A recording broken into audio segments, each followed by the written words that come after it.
So once again, boys and girls and grandmas and grandpas, I am sure that we've got lots of families. I know we have lots of families watching. Rael, welcome back, and Hex and Izzy and Alec and Jean Paul and Sigrid and Gabby and Philip and Jalen and Jordan and River and Gregory and Maddie.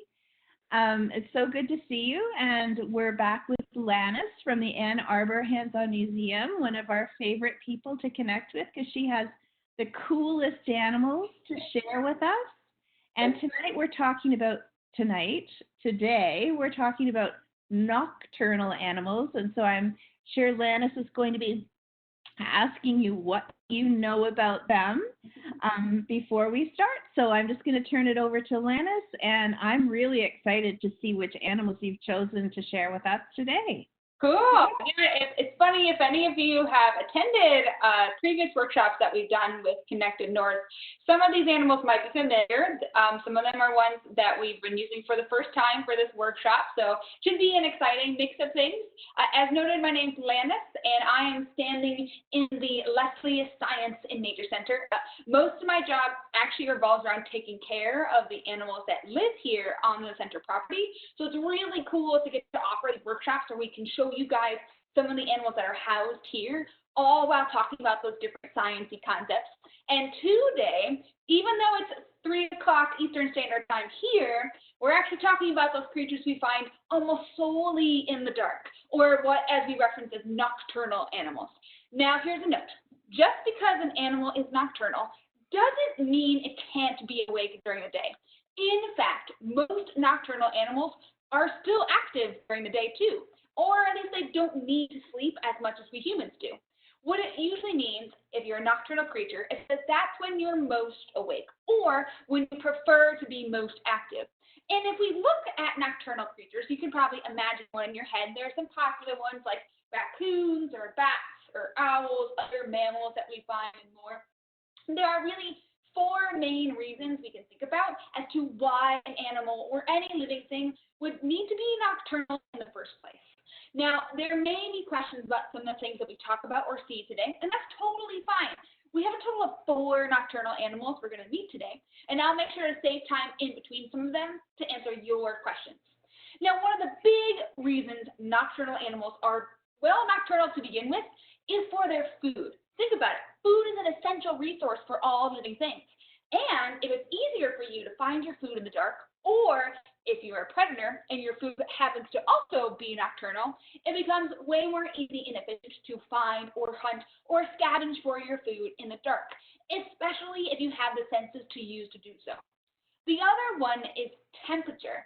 Now, it might be strange to think, but there are places around the world where it's just too hot during the day for really any living thing to be active and out and about.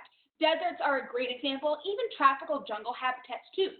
So when the sun goes down and the temperature cools to a bearable point, many creatures prefer to be nocturnal just because it's easier to be around when it's not as warm.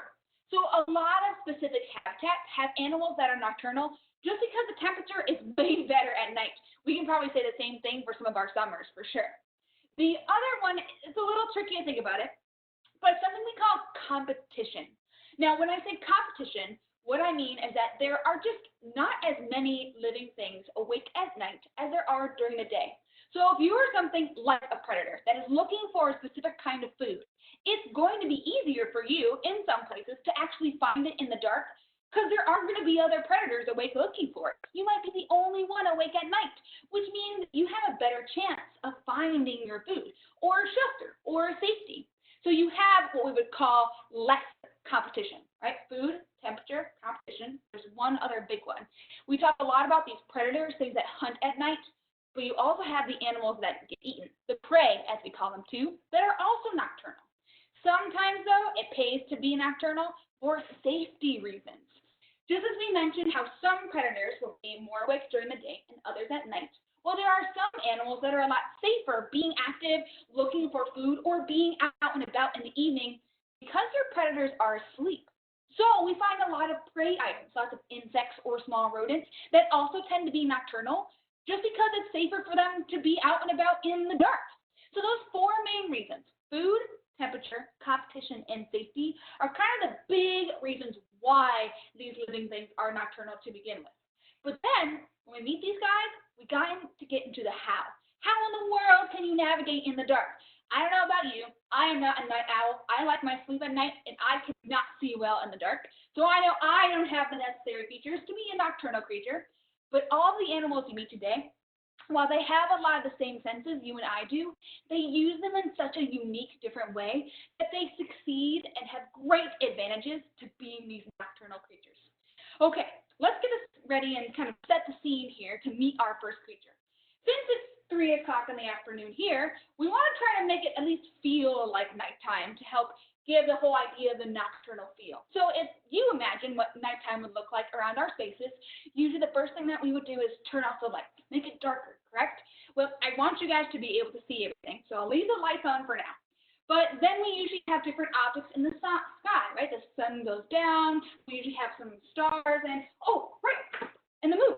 So we'll have the moon up in the sky too. Maybe shining bright. It could be a full moon for all we know, or a new moon, depending where you are in the world. So we have our moon and the stars. And then here in the springtime in Michigan, we usually have more quiet evenings, except when the frogs and the insects are out. And in the springtime, that's probably the loudest time during the evening out of all the 4 seasons, because all they're doing is making noise. So imagining those frog calls or the cricket calls that we can hear just outside our window at night. Now, this first nocturnal animal is right next door, so I'm going to go off screen for a second, but I'm still here. You probably have an idea on what kind of nocturnal creature we could be meeting first. You can even write your examples in the chat room if you choose to. But here is your challenge. You want to make sure not only can you tell what kind of animal it is, you want to try to investigate why would this animal be nocturnal to begin with, and how it can survive in a really dark environment. All right, let's go ahead and see if we can take a closer look at our first nocturnal creature. Now, I have to preface this. If you've seen some of our workshops before, you've actually met this individual. There's a lot to talk about when it comes to these kind of animals. Oh, I already see some in the chat room. It is most definitely an owl. And to be honest, we actually talk a lot about owls as being a nocturnal creature because we can see a lot of the features it uses in order to be able to hunt in the dark super well. Especially if you have a bigger guy like this. The kind of owl that I have is called a barred owl, B-A-R-R-E-D. They're known for these stripes, these bars along their belly. But that camouflage or feather pattern you see is not the main focus of this guy today. Owls excel at being sneaky. They excel at staying quiet in order to navigate around a really quiet nocturnal environment. But the sense we're going to focus on the most with this guy today, because we really could talk about owls for the entire time, are the eyes. Now, you can probably already tell, his eyes are ginormous, and they're dark, too. Oop, there he goes. They cover like half of his face. That's because their eyes are actually the majority of their face, too. I even have the skull of an owl you can see. You can see those holes where the eyes sit. Owl eyes are so big, they're actually stuck inside their skull. And they're not circles like your or mine are, they're tubes. They sit really far back inside their face. They're totally tubular, if you will. But since they're so big and they're stuck inside their head, you're also going to watch he's going to be moving his head around a lot.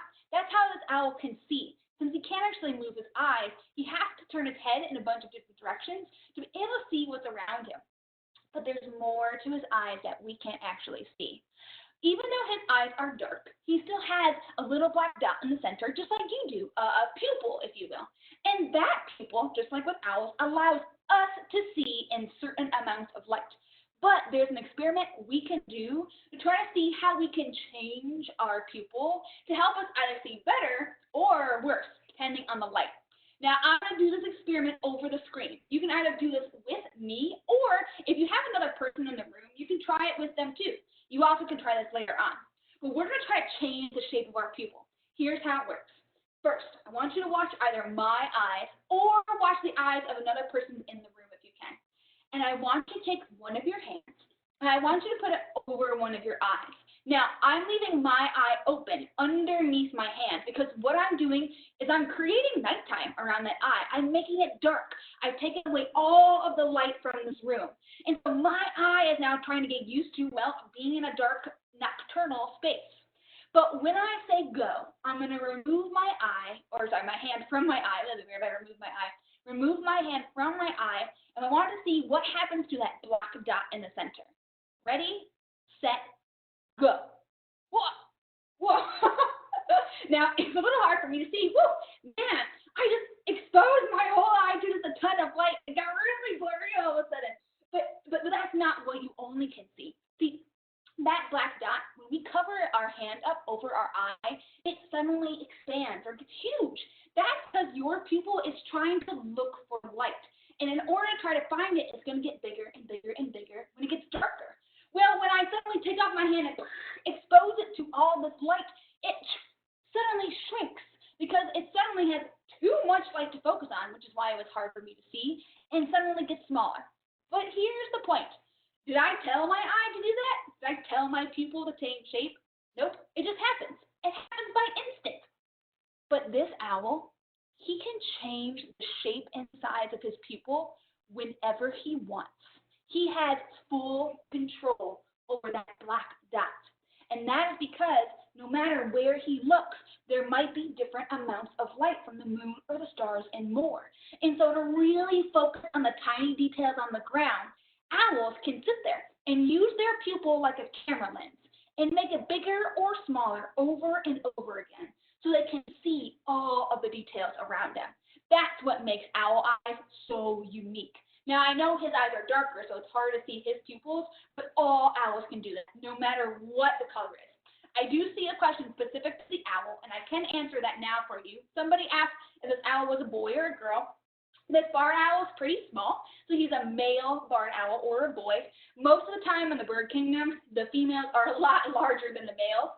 So just because of his size, we can tell that he's a male or a boy. Great question, too. Now, don't get me wrong, there are other cool senses that owls have, like they have a great sense of hearing, so on and so forth, but there's something else worth noting. This owl can't see color, and this owl cannot smell. So sometimes when these nocturnal animals have these extra super senses, it's because they're not putting a lot of time and effort to other senses we usually use. This guy, though, doesn't need to smell his food. He doesn't need to see in color. He can just rely on his eyesight to be able to take in all those super tiny details.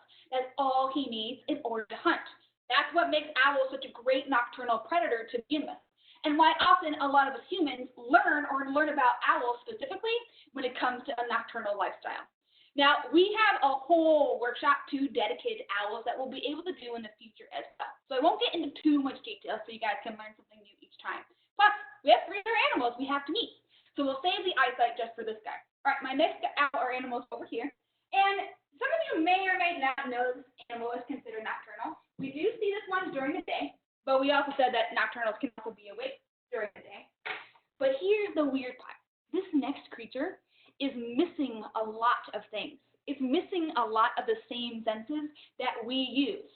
And so it's strange to think how it could navigate in the dark when it really doesn't have a lot that it can use just to be able to find its surroundings. Luckily, for how this animal hunts and where we find it in the world, it doesn't need those senses. It can rely on just a few things to be an expert predator. I will say, this is not an animal we typically find in Michigan or in Canada. This is a tropical species, so it's going to look a little different, even though we have animals like it that do. But we'll see if we can take a closer look at some of these physical features that tell us that this animal has to be nocturnal. It fits just in my hands, too, so I'll make sure to get close enough to the camera so folks can see it. All right, here we go. Now, if you've seen our food chain workshop or if you've heard us ever talk about insects or spiders, you may have met this individual. And I know what you're thinking. I see some people going, oh my gosh, or what? I'm going to say it's cute. It is a very cute animal. I agree. But first things first, it's a spider, or you could say tarantula. Tarantulas are the larger family of spiders. Specifically, this is called a Chaco golden knee tarantula. This is a South American species. We usually find them in the tropics, which is also why we don't find a lot of large spiders here in the wintertime, just because it gets too cold for them. But spiders have really unique ways of navigating the wilderness, mostly because spiders do have 8 eyes, but they don't see very well. In fact, really, spiders just use their eyes to see light or dark spaces. That's it. Now, that's key if you're nocturnal because you can look for darker areas like under a log or somewhere that's good shelter for you, stay safe and away from the sun or away from predators. Sure. but it doesn't allow you to find your food really effectively, or better yet, understand where your surroundings are. So this spider specifically has some great physical features. And right now what I want you to do is I want you to watch how it walks. You might notice as it goes from one hand to the other, it kind of picks up its feet and like tap dances on my hand. That's because this animal is tasting my hand with its toes. It has sensors like taste buds on its feet. I always tell people that's like how if we had taste buds on our feet, we could taste our shoes and our socks right now, which might not be a really appetizing flavor, but for the spider, it has to be able to taste what's underneath its feet. It has sensors. And so what it's doing right now as it walks is it can taste the particles on my hand and know that it's on a human hand. Better yet, a human hand it's familiar with, which is why it's not running away or why it might feel safe. Same thing happens if this animal walks on a log or its web. I even have the web from this spider, and I can show you how it works. See, this spider is what we call a trapdoor spider or a burrowing spider, and this is the web it built. It's actually on a log, and it's thick. So what happens is this animal can navigate and taste what surface it's on, like its web, just by using sensors on its toes, almost like if we were licking the ground as we walked, sort of for the spider at least. But there's more. That sense of taste is just one of two primary senses this spider relies on. The other one has to deal with these hairs kind of all over its body. Now, don't get me wrong, not all spiders are hairy, but most tarantulas do have these hairs or what looks like whisker-like figures along the outer portion of their body, and they actually act like whiskers too. These hairs are really stiff. And so what that means is they actually have this really stiff, strict out appearance. They're not soft or flowy like our hair. But what that allows this spider to do is feel sound. You'll notice that I try to make sure the spider doesn't get too close to my face, mostly because I'm producing a lot of sound and a lot of wind right now. And this animal can feel the vibrations from the sound that I make. If you stomp your feet on the ground right now, you can probably feel the vibrations you're making from the sound of you stomping your feet. Sound in and of itself is a vibration and moves like a wave. So how this animal figures out what's around it, say other animals or other loud noises, it actually feels the vibrations thanks to these hairs. It also can feel when it touches some certain environments too, like a log or an animal and more. It's like how whiskers can work on some mammals too. So their sense of taste and their sense of touch are kind of the big key features. Spiders don't have a nose, they don't have any ears, and they don't have a tongue, at least the way we do. So how they perceive their environment is vastly different than most animals that are awake during the day. Now, the best part about feeling sound is it means it makes these guys expert predators for things like insects. Here, let's go back to its web. If you go back to the spider web, what it will do is it'll build a thick web on top of a piece of wood, and it usually hides underneath it and waits. And it keeps parts of its web attached to its toes. That way, if something is walking on top of this web, it can feel the movement of that insect walking on top. That gives the notice that the spider has a delicious snack waiting for it. It'll grab it and eat it right on the spot. It kind of makes spiders sort of lazy predators in a way, but that also helps them make sure they can pick the food exactly that they want to eat. So spiders, amazing nocturnal creatures, using senses in a way we could never try. Amazing compared to other animals, for sure. I see a lot of reactions for cool or amazing. It's kind of crazy to think about since we don't usually get to watch or observe animals like this very often, especially since we have seasons. We don't have spiders all year round here, or maybe we don't see them often by our habitat. But even the smallest nocturnal creatures still utilize senses in a really cool, crazy way. But it's always important to also compare to animals that we probably are familiar with. And this next animal is going to be just that. You guys have probably seen this animal before, whether out in the wild or maybe even by our house. Some people even have this animal as a pet. But what's really cool is this animal is actually really useful for us humans because it can help us to understand medicine. We humans actually rely on this animal thanks to a key sense it uses to navigate the dark to actually help us understand certain medical mysteries. Ooh, I have somebody guess, maybe a bat. What I'm going to do before we bring this animal out is actually just check to make sure that we had any questions. I have some great guesses of some mammals or reptiles. We have a snake. Oh, we had somebody ask, is he heavy? I believe that was towards our tarantulas too. I think that's from Jordan. Thanks, Jordan, for the question. That spider weighs less than a pencil. In fact, you barely feel it when it sits on your hand. I actually have to be pretty careful to make sure I keep my hand still, because since it's so light, it's sometimes hard to remember without looking at it that's actually there. Cool question, though. So yeah, that spider wasn't heavy at all. Most spiders, though, they are really lightweight. Their bones are really light and fragile, too. So excellent question. Just want to check to make sure I didn't miss any other questions as well. I love the reactions, though, from our spiders. That's so much fun. All right, cool. I get a lot of guesses about this next animal, so we'll keep going since I know everyone's really curious. If you think of nocturnal creatures or ones that are similar to us, usually you're going to think of mammals, so a bat or a raccoon is a good guess. But then once we understand how we can relate or use this animal in the medical field, that's where it gets to be a little bit of a specific answer. Now, this animal, I will admit, is a domesticated species, meaning this is an animal that's actually bred to live with humans. And I see, ooh, if it's a rat or a rodent, you got it, rats. Rats or most rodents are actually mostly nocturnal, or at least most of the species are, but it's not just because they're predators, because technically they aren't. It's actually for that final reason. The fourth one we talked about was safety. Most rodents are prey animals to lots of predators we find in our habitats. So for these guys, it's actually a lot safer to be out and about and navigate in the dark, even though you do have predators like owls out too. But then what that means is in order to protect themselves and still be able to find food, they use one sense in particular very differently than we do. Here, I'll try to bring her close to the camera, and I want you to watch her nose. Oop, there you go. If you watch how she moves it, we'll get her back up here. Oh, there she goes.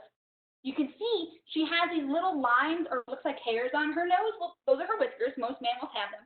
And for rats, though, they actually can use their whiskers not only to catch air particles closer to their nose, but also to judge how big of a hole they can get into.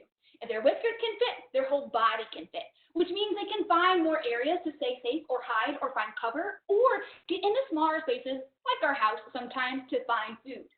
But there's more to it than just their whiskers. You'll see she's going to be constantly moving her nose around and smelling wherever she's going. And that's because a rat's sense of smell is incredible.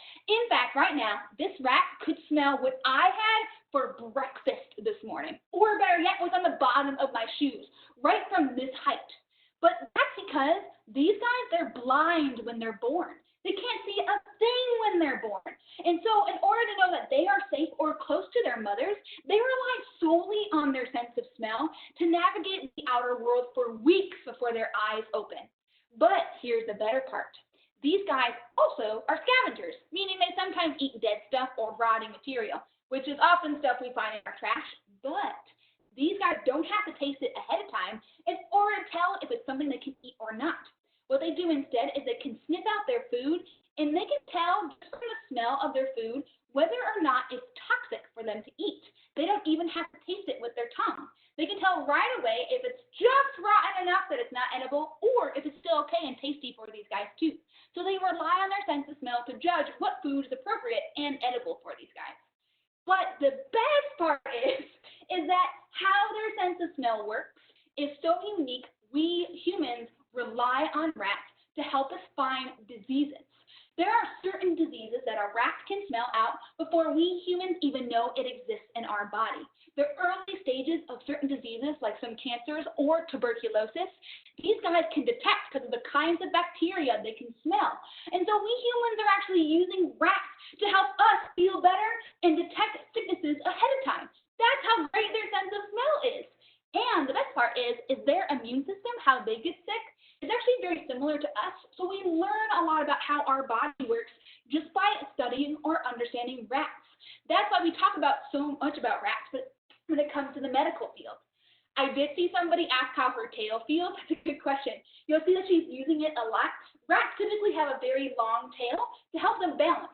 Now, she does have hair on her tail. That way, oop, there she goes. So she can be able to hold on to something like my arm really well. But she actually uses her tail kind of like an extra arm. Like how we stick our arms out like a balance beam. That allows us to catch our fall if we need to. Well, she's doing that with her tail as well. I kind of have her up in the air, and so she's using it to help balance. And it has a soft, hairy texture in order for her to balance without falling off on something like my arm. Also great for rats to be able to get into different spaces too, especially when they're looking for safety or food. But that sense of smell, oops, excuse me, lady, that sense of smell is key. The other thing to note is if you're looking at her face, you might notice that, yes, the ears are pretty big as well as her eyes. Doesn't mean she can hear or see great. Sure, her sense of hearing is okay, but guess what? Owls, they're so quiet, rodents can't hear them. So her hearing doesn't really work well enough for her to detect her predators. And while her eyes are big, she really can only see light and dark spaces, just like that spider. So that's why the sense of smell is a key component to rodents, because that's what they rely on the most to understand their surroundings around them. Sometimes there are rats that can smell even better than dogs can, which is why their sense of smell is so great to understand. So, her sense of smell. Okay, we're going to pause for a second, because we focus on a lot of the senses that we humans use. We have our eyesight, which we referenced with our owl. We had our sense of taste and our sense of touch that we referenced primarily with our spider. And then we focused a lot on a mammal's sense of smell, primarily with rats and how they can utilize it to sense their food or danger. Which means the final sense we have to talk about is our sense of hearing. Now, sure, our rat and our owl had a pretty good sense of hearing, what they need to be able to navigate around the dark. But I bet I have a better animal for you. Not only one that has an amazing sense of hearing, but actually relies on sound to navigate around the world, or at least where we find it. And that may have already given some of you a hint on what potential animal this could be. Remember, too, if you have questions, there's a chat room that you're welcome to use. I'm loving the reactions I see, though, by the way, so it's great that you guys are super engaged. You also, I know some folks were putting guesses and such in there, too. You're welcome to still use that as well. Now, this animal is one that lives in Michigan and in Canada. It's actually the most widely distributed one of its kind here in the United States. But the best part is that it, like most of these guys, uses sound or uses certain senses for that number one reason we talked about for nocturnal animals, food. And the best part is how it does it, especially for its size. Now, don't get me wrong, this animal has a pretty big name, even though it's only about the size of my finger. But we'll take a closer look at how its sense of hearing really works, and better yet, how it can control what it hears in order to detect the sounds it makes. I'll make sure too, because it's a little smaller, that we get close enough up to our camera so folks can see it okay. All right, ready? Let's meet our final nocturnal creature. Oh, there it is. I know it's perfectly camouflaged in with our log. That's the point, though. It wants to be camouflaged. Ooh, and I already see a couple great guesses. You guys are so right. This, my friends, is a bat. And bats, like owls, are one of the signature nocturnal animals people study just because of how they can survive and navigate in the dark. While owls can rely a lot on eyesight, I don't know if you guys have noticed, you might be able to see the ears on this animal's face. I know he's pretty small, but there's no way you can see the eyes. They're incredibly tiny. This is as big as this bat gets, too. He's called a big brown bat, which I know is a silly name because he only is about as big as my finger. He's way bigger, though, than little brown bats. But big brown bats are what we call insectivores, or insect hunters. And they take a lot of nocturnal insects for breakfast, like moths, flies, beetles, and more. And while you might be able to see its ears, its eyes are super tiny. And while it can see, there's no such thing as a blind bat. It relies almost solely on its hearing to make sure it really doesn't run into anything, or better yet, find its food. A lot of you may have heard the term we use. We talk about how bats use sound. The word we use is echolocation. And that word pretty much tells you how it works. Remember how we said that sound kind of moves like a wave or is like vibrations? Well, what will happen is that this bat will produce a noise, and that noise will travel through the air until poof, it hits something like a tree or an insect, a solid object. Then that sound has to bounce back to the bat, its echo. And the bat uses its amazing sense of hearing to detect that sound that bounces back to the bat, and it can use that sound to determine the distance, the size, or better yet, how fast an object is moving, so it can follow it or avoid it if need be. But my friends, there's so much more to it than just hearing the noise. One of the things we notice is when we try to listen for bats like this echolocating, we can't actually hear it. Its sound is too high for us or for our ears to hear. But scientists luckily have created a device. I have it here, a device that allows us to understand what these bats would sound like if we could hear them. This also allows us to identify some bats because how they echolocate is very species specific. Here, I'll even play you what this type of bat, a big brown bat, sounds like when it echolocates. Listen close. Kind of sounds like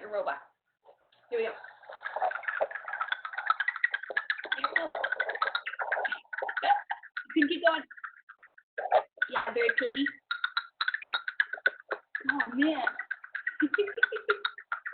So if we were outside trying to listen for big brown bats and we could actually hear them echolocate, that's what we would hear. Just a bunch of clicks over and over and over and over and over again. Now, it's probably a good thing that we don't hear this bat, though, because don't get me wrong, he's small, but man, big brown bats are loud. In fact, this bat that's sitting on this log can be as loud as the smoke detectors in our houses or the fire alarms in our schools. And if you had 50 of these guys all flying around the air, all making noise as loud as a smoke detector, we would have to plug our ears every time we went outside at night. I know, it's nuts. But okay, wait. Hold on. If it hurts our ears, and this animal is supposed to have an amazing sense of hearing, how in the world can this animal make that noise and not hurt its own ears? Well, this big brown bat, inside its ears, has something that you do, 3 tiny inner ear bones. Those inner ear bones vibrate when sound goes into our ear. It's how we perceive sound. Well, this bat, he can move those ear bones. He can move them so he doesn't actually hear the noise he makes. Here's how it works. So cool. Big brown bats, what happens is when they make a noise, they actually take muscles that are attached to those ear bones and they push them apart. So these guys, they can't actually hear the noise they are making. But remember, they don't really need to. They just need to hear the echo. So then what happens is about 6 milliseconds later, they put those ear bones back together so they can hear the echo of the sound they produced to understand their surroundings. It's kind of like the best selective hearing of any animal in the world. And not all bats can do that. Also, not all bats echolocate. There are some bats that have good enough eyesight and their food doesn't move, like fruit, for example, to where they don't need to make noise to understand where they are. These guys, though, especially insect-eating bats, have to rely on the echolocation and an amazing sense of hearing in order to be able to survive. Ooh, I have a really good question. Why do you have to wear gloves? Well, usually we work with a bunch of different kinds of bats here. Big brown bats are one of 4 different species we have at our nature center. And we wear gloves mostly because if the bats get bored, or sometimes if they get nervous, they like to nibble, like most mammals do. So I mostly wear gloves just in case this guy gets bored and decides to nibble on my fingers. Usually, though, we found that this big brown bat feels safest on this log and not in our hands, so we just keep them on as a precautionary measure. Good question, though. I love the reactions that I see. I see a lot of people that are saying, wow, or cool. Not even I knew a lot about these adaptations or these discoveries until I got the chance to work with these animals. So it's really neat since we don't get to go outside into the nocturnal world that often to finally understand or figure out why in the world they would be nocturnal to begin with, and better yet, how it works. The other really cool thing, though, is that if you do have the chance to go outside, whether it's a night hike or even looking right outside your window at night, you can discover a lot of different animals using these senses in the same way. Some people were mentioning possums or raccoons, other mammals we find by our houses that are also nocturnal, and you might be able to see some of these features, whether it's larger ears or larger eyes, or a way that they can navigate in the dark that helps them to survive. And that will kind of be your challenge, too, when we're complete as well. Okay, I'm going to pause for a second because I like to talk a lot, and I want to make sure I look to see if there's any other questions we have about these guys. We also have a bat-specific program, too. So if you're curious or want to learn more just about bats in general, since there's over 1,000 species of bats, we also do that workshop, too. I'll check in with Molly and Katie to make sure that there's nothing else that they need from me, too. We'll see. No, I don't see any other questions. I really like the answer to why you wear gloves. Yeah, for sure. Well, and it's funny. And to keep the animals safe, too. Yeah, it's interesting. A lot of times, if anyone sees our workshops, we actually wear gloves for a couple different kinds of animals. And the cool part is we don't often get to talk about the animal care or why we do what you do. You might notice that I've held every animal that you've met today differently. And that's just because, one, they're different kinds of animals, but they all have different ways of feeling safe. For example, this animal isn't a huge fan of being handled. It actually prefers to stay camouflaged on this log, so I make sure to respect that. Versus something like a rat that actually prefers to be in your hand rather than running around your body just because it knows it's safer. Same thing with spiders, too. thing is that we can actually see those differences, and asking those questions helps us understand why. Also, get to note that besides that rat, all of the animals you've met today are actually still wild animals. Even though it's during the day and they're not showing off a lot of their instincts or wild instincts, they've had to go through a lot of training just to be able to meet you guys over a video screen. I have to go through my own training then too to make sure they feel safe when we do programs like this. So that's a really great question. We love that. Ooh, I did see another one. Yeah. I see George, you have a lot of cool questions today. Thank you. Yes. We had somebody ask, how long are their wings? So for a big brown bat, which is actually the second largest bat here in Michigan, is about 10 inches long, which if I had to look at my hand, that's kind of like putting my hands together, almost like a door. But we do have another bat in here that's slightly larger. That actually has their wingspan to be about a foot long. Most small insect-eating bats don't have super huge wingspans, mostly because they're smaller bats to begin with. However, the largest bat in the world has a wingspan of over 6 feet long. It's a much larger bat, stands about 2.5 feet tall, and so therefore has a larger wingspan to carry itself where it needs to. But there are some incredibly large bat species out there. That's just one of the thousands of examples. Ooh, you guys are really into bats. I like this. Why are we starting to see bat houses around? My friends, bat houses are an amazing feature to see, and I'm glad you're seeing more of them because bats don't have the best reputation, and unfortunately, a lot of their habitats just aren't around anymore. The thing with bats is they actually prefer to roost in the trees. Not a lot of them are cave dwellers. Especially here in Michigan and Canada, they prefer to live inside the holes or bark of dead, decaying trees, which are not always appealing for us humans. So a lot of the necessary habitat or shelters for bats just aren't around anymore.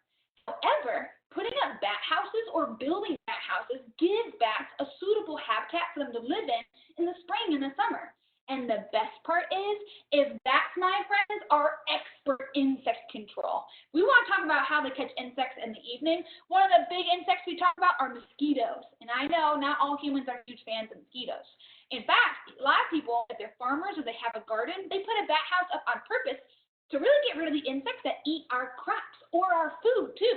You don't even have to use chemicals because you can rely on bats and other smaller creatures to take care of those insects for you. So that's a great observation if you're actually seeing bat houses around. My friends, though, I believe we are just about out of time. What I'm going to do is I'm going to turn our attention back over to Kaylee and Molly because I see it's 3:40 to make sure there's nothing else that we need to do to make sure that you guys have a great rest of your day.